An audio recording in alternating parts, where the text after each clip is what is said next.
Israel has been carrying out more airstrikes against militants in the Gaza Strip after its targeted killing of a top Palestinian commander overnight.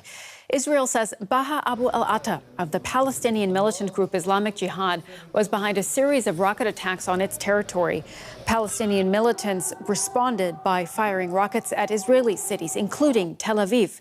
Citizens across southern and central Israel have been instructed to stay inside. It is one of the worst escalations of violence on the Israel-Gaza border in years. And for more on this story, we can speak to journalist Hazem Balusha. He is following this in Gaza City. Hi, Hazem. Thank you for joining us. Can you bring us up to date on what's been happening at the moment there in Gaza?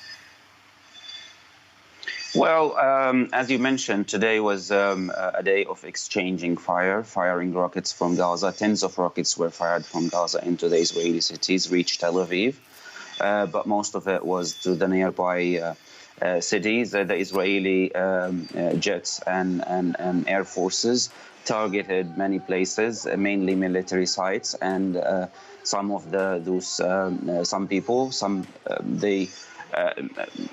no faction claimed responsibility or announced anything, but apparently they are those people who are, according to Israel, they stand behind firing rockets.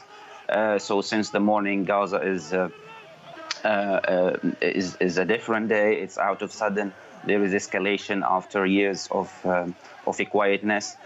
Schools, government institutions, and banks are closed today in Gaza. Now, Israeli Prime Minister Benjamin Netanyahu, he did speak earlier at a press conference. Let's listen now to what he said about the killing of this Gaza militant.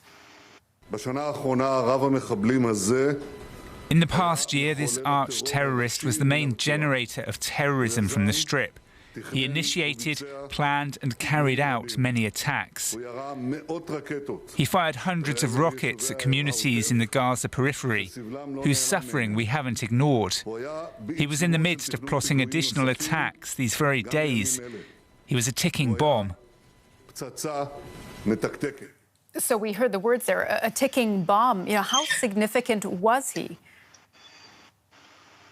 Well, I mean, actually, it's weird how this name become in the top news. Actually, the name of Baha Abu al-Atta appeared like a couple of months ago, as Israel accused him of standing behind firing rockets into Israel, precisely at when the rockets fired when Netanyahu himself was giving a speech in a city of Ashdod before the elections. He's not the top leader of military wing of Islamic Jihad. He's not the first person. He's one of the commanders who's as Islamic Jihad said, he is the commander of northern region in the Gaza Strip. The talks and the people started to talk about him since the Israelis started to accuse him of standing behind the rockets fired into Israel. And it has now led to this, as you said, significant escalation. Hazem, where do you think this is heading?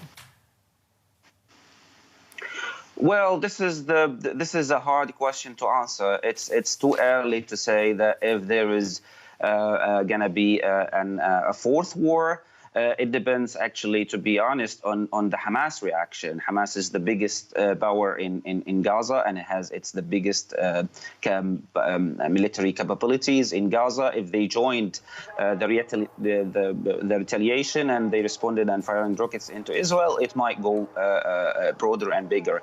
But if Hamas, which is more willingly, according to the analysts, that will give the opportunity to Islamic Jihad to respond and fire rockets, which means that this would be limited and it will have an end within a short time, maybe days, maybe hours. We don't know. All right, journalist Hazem Balusha speaking to us from Gaza City. Thank you very much.